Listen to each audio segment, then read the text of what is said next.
Yeah, did you guys like your college? If you went to college? It's so expensive nowadays. People, I heard it's like 300,000 to go to Harvard, but I heard that it was actually one of the cheapest colleges because most kids get scholarships. But yeah, did you guys like your college? Did you think it was worth it? How much did you spend? I let's see.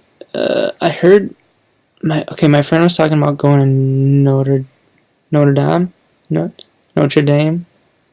I don't even know how to pronounce it, but that school, I think it's Catholic, and I think he said it was 80,000 a year.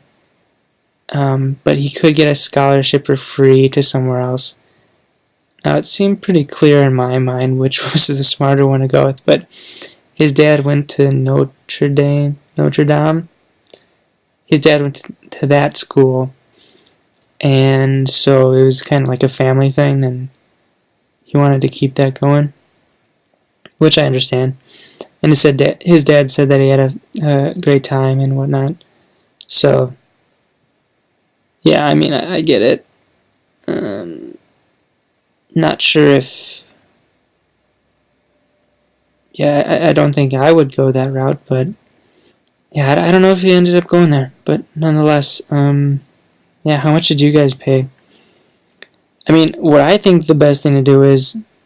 Well, at least, I would think from a financial standpoint, it's certainly to go to like a 2-year, get an associate's degree, and you might even be able to get enough credits to technically be considered 3-year. I don't know, but you might.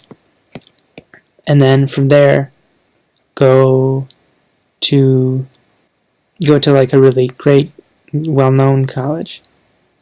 And it's actually easier to transfer or to get in. Like, your grades don't have to be that good. I mean, certainly at some schools they have to be quite good, but for example, to transfer from UW Waukesha to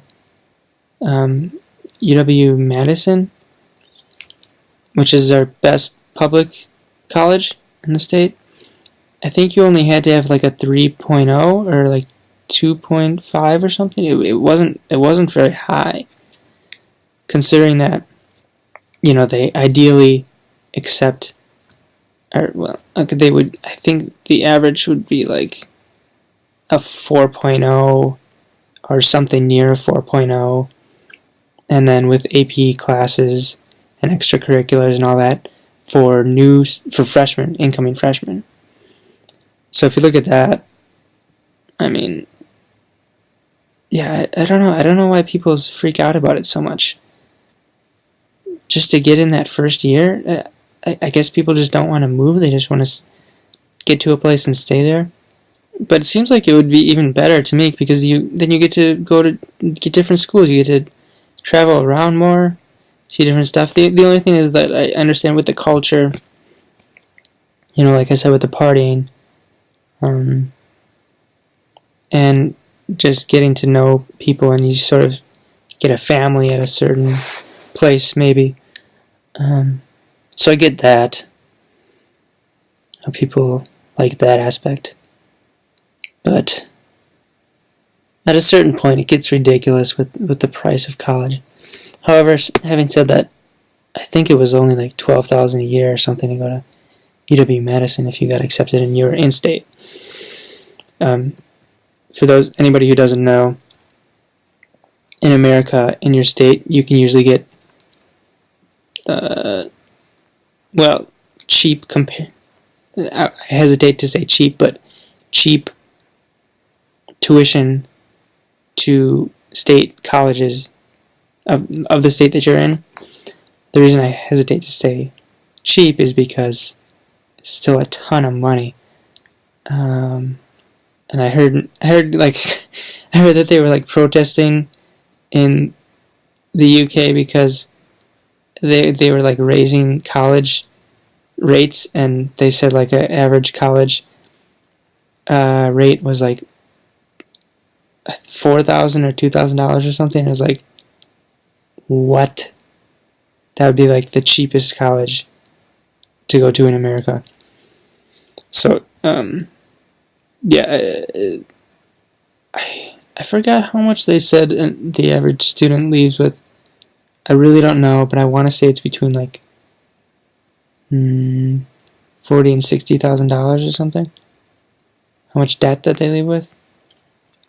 So, yeah, I mean, if that's the, I'm not going to say anything more about it because I don't know the average.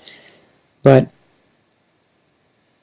man, it's just so much money spent, and there's so many people that they majored in something that they're not finding a job in.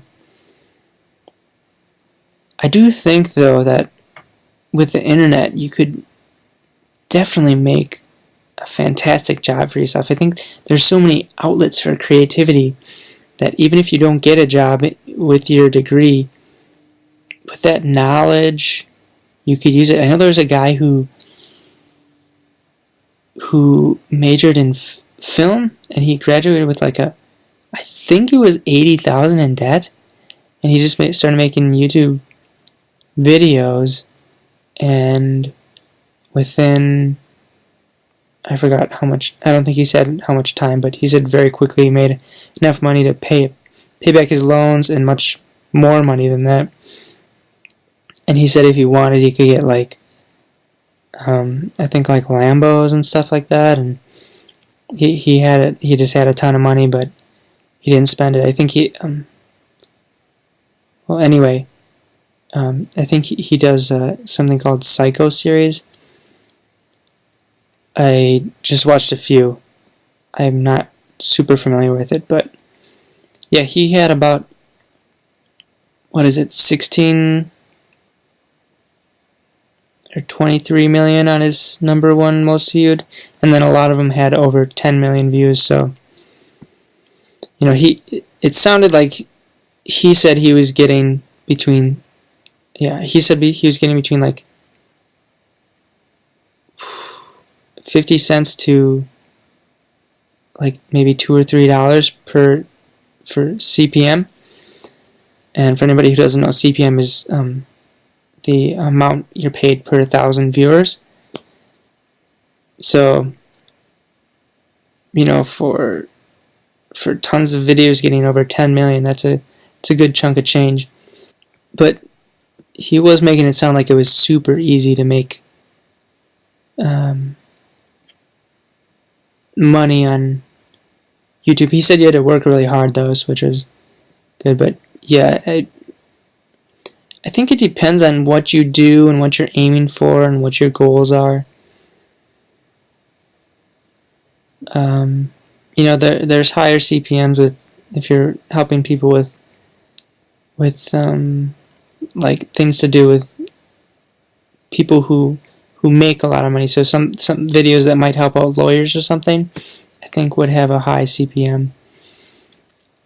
I don't know a ton. I'm sure there's many YouTubers who would know a lot of technical things of that nature. I would like to make enough money so that I could just put a good amount in investments and just live off the residuals every year or every month or whatever, like dividends and whatnot, basic stuff like that. Not that I would just stop doing anything then, but it would just be nice to know that you have like that consistent income and just